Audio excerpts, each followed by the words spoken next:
Sejak aksinya membela kaum lemah Saka Tatal dan Agus, Farhat kembali disambangi rumahnya oleh ibu dan anak yang datang dengan maksud dan tujuan tertentu. Adapun tujuan itu sendiri lantaran terdapat kejadian tak seronok yang dialami seorang wanita yang mendapat pelecehan dari pamannya sendiri yang merupakan seorang pejabat. Sang ibu yang tak terima sontak langsung menyambangi kediaman Farhat untuk meminta bantuan. Saya tahu Pak Farhat Abbas pembela kaum lemah. Awalnya kan saya ini kan janda Mbak, jadi masalah ekonomi lah awalnya. Saya tidak bisa membiayai anak saya yang nomor 2 ini untuk sekolah.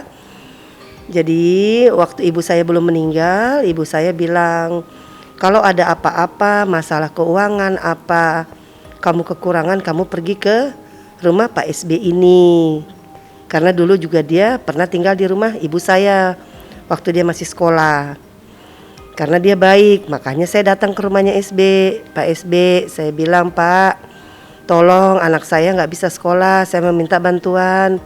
Bagaimana kalau Pak SB sekolahin anak saya? Ya udah kalau anaknya mau saya sekolahin, tinggallah anak saya di rumahnya Pak SB pada waktu itu. Ya, disekolahin dengan beliau.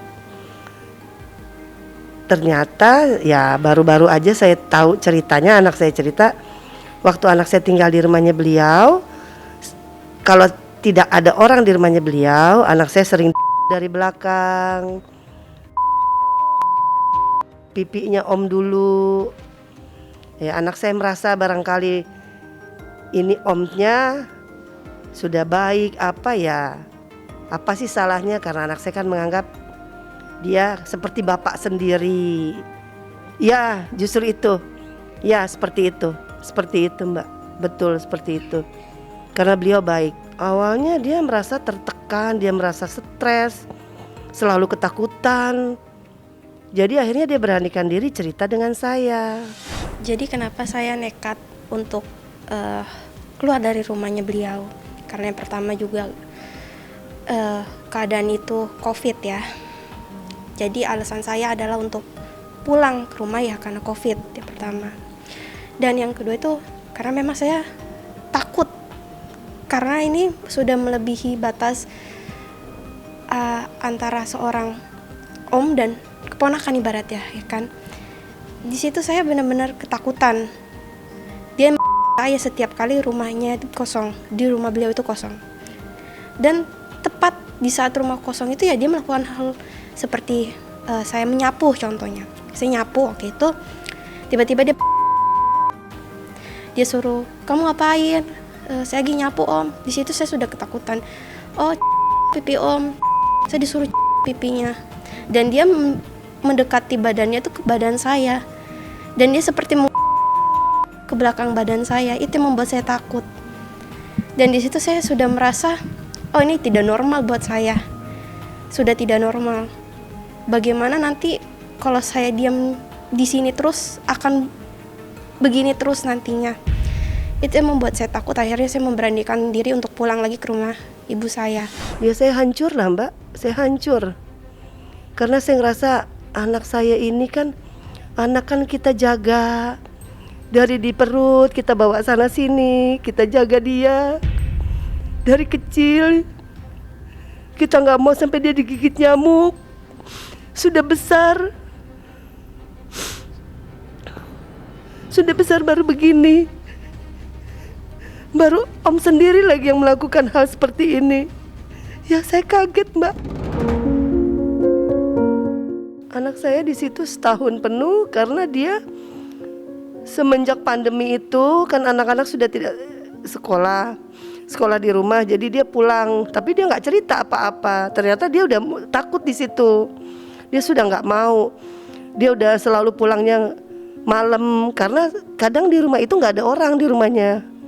Di rumah beliau kadang suka nggak ada orang karena kan istri beliau juga bekerja, anak-anaknya juga kan kuliah. Jadi kadang tidak ada orang lah. Anak saya selalu ketakutan.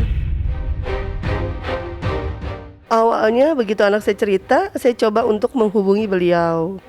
Saya datang ke kantor beliau, tapi Di kantor beliau tidak mau ketemu saya. Saya tunggu di depan, dia pulang lewat pintu belakang. Akhirnya saya pergi ke rumahnya. Sampai di rumahnya, begitu beliau, pas kebetulan beliau juga baru pulang kerja. Dia buka pintu mobil, saya langsung, "Om," saya bilang, "sama siapa kamu?" Dia bilang, "Saya sendiri Om, saya mau bicarakan masalah anak saya." Langsung dia usir saya pada waktu itu. Sampai detik ini beliau tidak mau ketemu sama saya.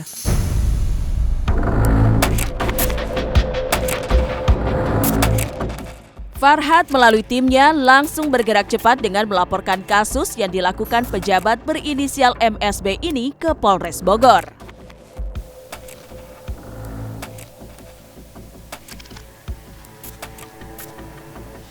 Kami datang ke Polres Bogor untuk membuat laporan polisi terkait dugaan tindak pidana kemudian dan yang dilakukan oleh berinisial MSB gitu terhadap anak yang di bawah umur korbannya gitu yang berusia 16 tahun yang kejadiannya sejak tahun 2019 sampai tahun 2022 gitu. Ya, oknumnya adalah salah satu pejabat di Jakarta Pusat ya, di salah satu dinas gitu. Pasal yang kita laporkan ada beberapa pasal ya. Yang pertama pasal 281 KUHP tentang pelecehan seksual. Yang kedua pasal 285 KUHP tentang pemerkosaan. Yang ketiga pasal 289 KUHP tentang pencabulan seksual. Yang kemudian terkait undang-undang kekerasan seksual dan tindak pidana pemerkosaan untuk korban anak.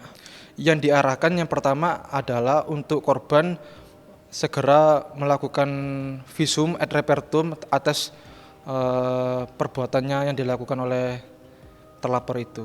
Laporan polisinya sedang berproses. Untuk surat rekomendasi laporan polisinya sudah terbit hari ini. Langkah selanjutnya yaitu melakukan visum et repertum. Yang kedua, pemeriksaan terhadap pelapor, ibunya, dan korban gitu, pemeriksaan. Ibunya. Ya, karena masih berada di bawah umur. Pada saat kejadian itu 2019. Jadi korban masih berada dalam penguasaan orang tua ibunya gitu.